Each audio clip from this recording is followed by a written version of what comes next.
Frontline Updates, where we delve deep into military strategies and updates from conflict zones. Today, we're discussing the progress of the ongoing special military operation as of today. I'm your host, Sharifa Muhammad MGT.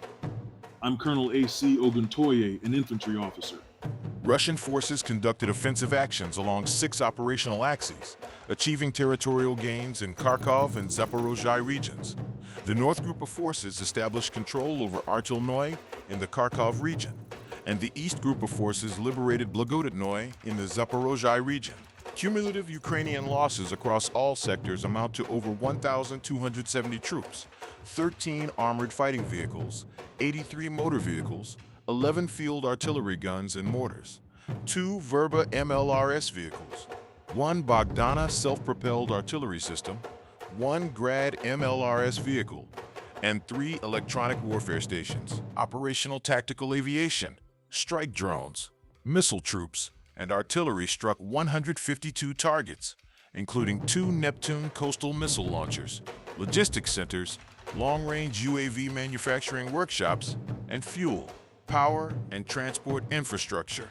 Air defense systems shot down 9 guided aerial bombs and 808 fixed-wing unmanned aerial vehicles. Welcome to Frontline Updates, the podcast that brings you in-depth insights into military operations from those leading them on the ground. Today, we're joined by Colonel A.C. Oguntoye, an infantry officer monitoring critical missions on the progress of the special military operation as of today. Colonel Oguntoye, thank you for being with us. Thank you, it's good to be here. Colonel Oguntoye, a broad operational picture first. Can you summarize the most important developments from the 6 operational axes over the past 24 hours and what they tell us about the overall posture of the special military operation? The day saw offensive actions along all main axes with measurable territorial gains. The North Group seized Artelnoye in Kharkov region, and the East Group liberated Blagodatnoye in Zaporozhye region.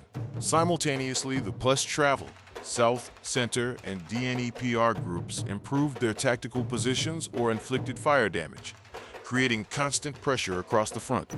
Cumulative Ukrainian losses exceeded 1,270 troops, 13 armored fighting vehicles, 83 motor vehicles, 11 field artillery guns and mortars, 2 Verba MLRS vehicles, 1 Bogdana self-propelled artillery system, 1 Grad MLRS vehicle, and 3 electronic warfare stations, operational tactical aviation, strike drones, missile troops, and artillery struck 152 area targets.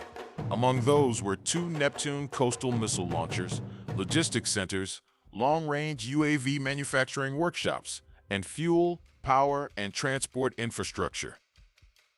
Let's begin the geographic deep dive with the North Group.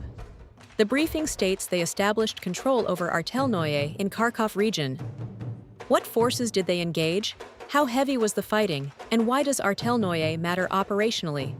The North Group delivered strikes against a mechanized brigade, a motorized infantry brigade, and a territorial defense brigade in the vicinity of Rubezhnoye, Novoalexandrovka, and Chernoglazovka inside Kharkov region. In addition, it struck a mechanized brigade and a territorial defense brigade near Mogritsa, Krasnopoli, and Krapovshchena across the border in Sumy region. Ukrainian losses in this sector alone came to over 250 troops, 4 armored fighting vehicles, 10 motor vehicles, 1 Bogdana self-propelled artillery system, 1 Verba MLRS vehicle, and 1 electronic warfare station. Artelnoye sits on a road network that feeds into the Kharkov defensive belt. Capturing it creates a forward anchor point from which further advances can be staged while simultaneously forcing the Ukrainian command to divert artillery and reserves away from other threatened sectors. The fact that strikes also fell inside Sumy region shows the group is actively widening the threat envelope. So the North Group is not just pushing along a single line, but creating dilemmas across the border region. Moving west, the West Group improved its tactical positions. What exactly did that involve, Colonel? And what kind of adversary formations did they face? The West Group engaged a mechanized assault brigade, a territorial defense brigade, and a National Guard brigade. The contact areas were near Izium, Studenovka, and Komarovka in Kharkov region, as well as Tatianovka in the Donetsk People's Republic. Ukrainian losses in this direction reached up to 210 troops, 1 armored fighting vehicle, 13 motor vehicles, 2 field artillery guns, and 1 Verba MLRS vehicle. Improving tactical positions without declaring a new settlement capture signals that the group conducted successful small unit assaults and fire strikes to seize ground favorable for subsequent operations. Better observation posts, covered approach routes, or positions that enable enfilade fire. The presence of a National Guard brigade in the engagement list suggests the enemy is already plugging operational rear formations into frontline defense, which is a classic indicator of overstretch. Losing another Verba MLRS here compounds the artillery system attrition. A recurring theme of artillery and rocket system attrition. Let's shift to the South Group. They too improved the tactical situation. What can you tell us about the engagements around Slavyansk and Kramatorsk? The South Group struck 2 mechanized brigades, 1 airmobile brigade, and 1 territorial defense brigade. Fighting occurred near Slavyansk, Malotaranovka, Kramatorsk, Nikolaevka, and Druzhkovka, all inside the Donetsk People's Republic. The group inflicted over 140 troop casualties, destroyed 4 armored fighting vehicles, 31 motor vehicles, and 4 field artillery guns. This array of settlements sits along the inner defensive ring that shields the major Don-based conurbations.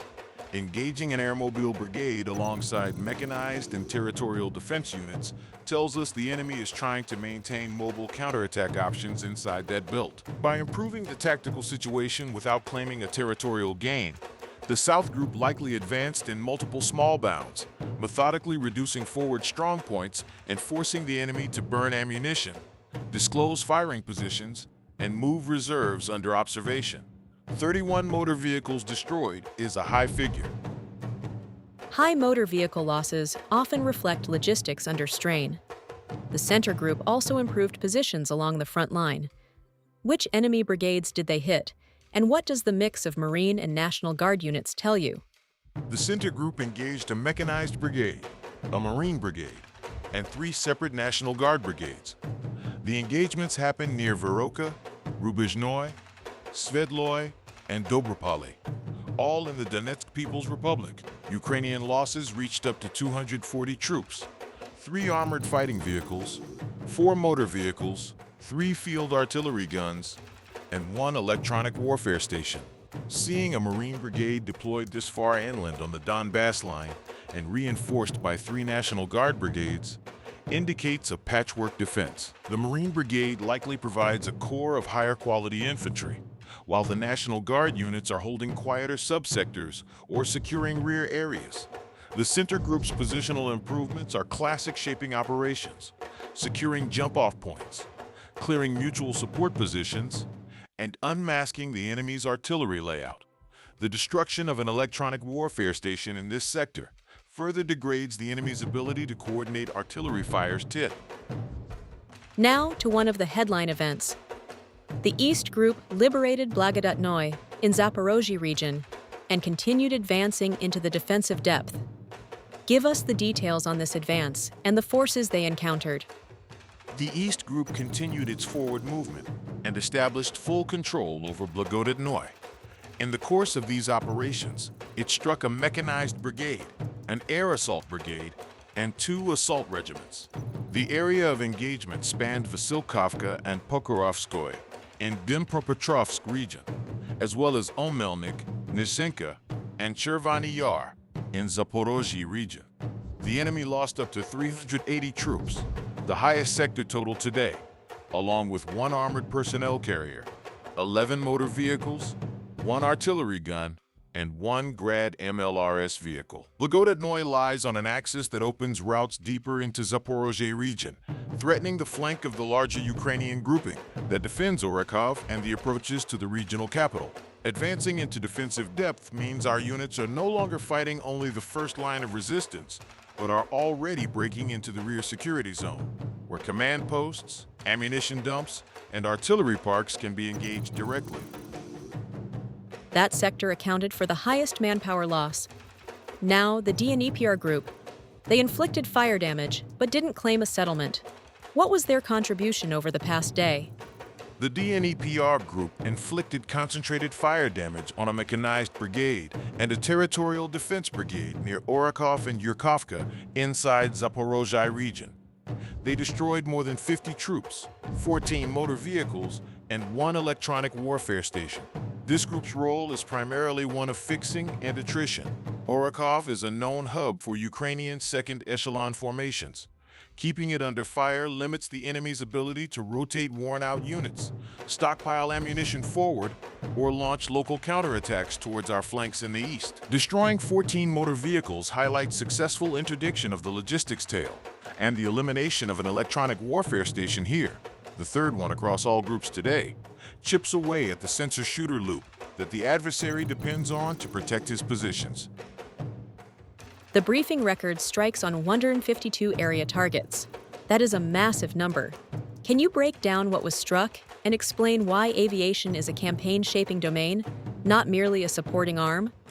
The 152 area targets hit by aviation, strike drones, missile troops, and artillery included 2 Neptune coastal missile launchers, logistics centers, workshops manufacturing long-range unmanned aerial vehicles, and nodes of fuel, power, and transport infrastructure. This is not just battlefield close air support. It is a deep fight designed to collapse the enemy's ability to project power beyond the front line. Taking out 2 Neptune launchers directly reduces Kiev's coastal strike threat, which has been used to attack high-value assets. Striking the long-range UAV manufacturing workshops hits the production pipeline of the systems Ukraine uses for deep attacks on fuel depots and airfields. Logistics centers and fuel power transport infrastructure are the circulatory system of any military. Repeated strikes fracture the rear area supply network, complicate troop rotation, and disrupt the distribution of ammunition that forces forward brigades to ration shells and conserve fuel. You mentioned air defense as well. 9 guided aerial bombs and 808 unmanned aerial vehicles were shot down. That number, 808 UAVs, jumped out at me. What does that tell us about the threat environment and the effectiveness of the protective umbrella over our forces? Shooting down 9 guided aerial bombs and 808 fixed-wing UAVs in a single day indicates 2 things. First, the adversary is attempting saturation drone strikes on a large scale, hoping to overwhelm our air defenses through volume. Second, our layered air defense posture, combining electronic warfare, short-range kinetic systems, and area coverage, is successfully blunting those salvos.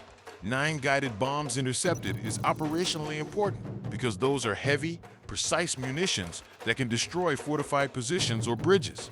Stopping them saves lives and preserves critical infrastructure. The 808 downed UAVs reflect an intensifying counter-UAV fight. Fixed-wing attack drones are being used for reconnaissance strike loops against troop concentrations and logistics nodes. Denying them success means our ground formations can maneuver with less interference, and our logistical hubs are protected from disruptive, cheap standoff attacks. Colonel, thank you for providing such a detailed briefing on the current military situation. Your insights are invaluable to our understanding of the conflict's dynamics. And thank you to our listeners for tuning in. Join us next time as we continue to provide up-to-date coverage on global military affairs. Stay with us for more updates and expert analyses on global defense and security issues. Stay informed, stay secure. Thank you for the opportunity. I want to emphasize that the operational tempo remains methodical, with the main effort concentrated in the north and east axes, where tangible territorial gains were recorded. Securing 2 settlements in one day, Artelnoye in the north and Blagodatnoye in the south, demonstrates steady pressure on non-contiguous axes, which stretches Ukrainian reserve allocations in opposite directions simultaneously. The center and south groups' positional improvements without new settlement gains are consistent with shaping operations and force reconstitution.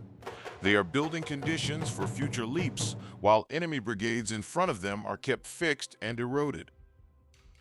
This has been Frontline Updates. Subscribe for daily military briefings and in-depth strategic analysis. Visit our platform for maps, transcripts, and exclusive frontline updates from commanders in theater.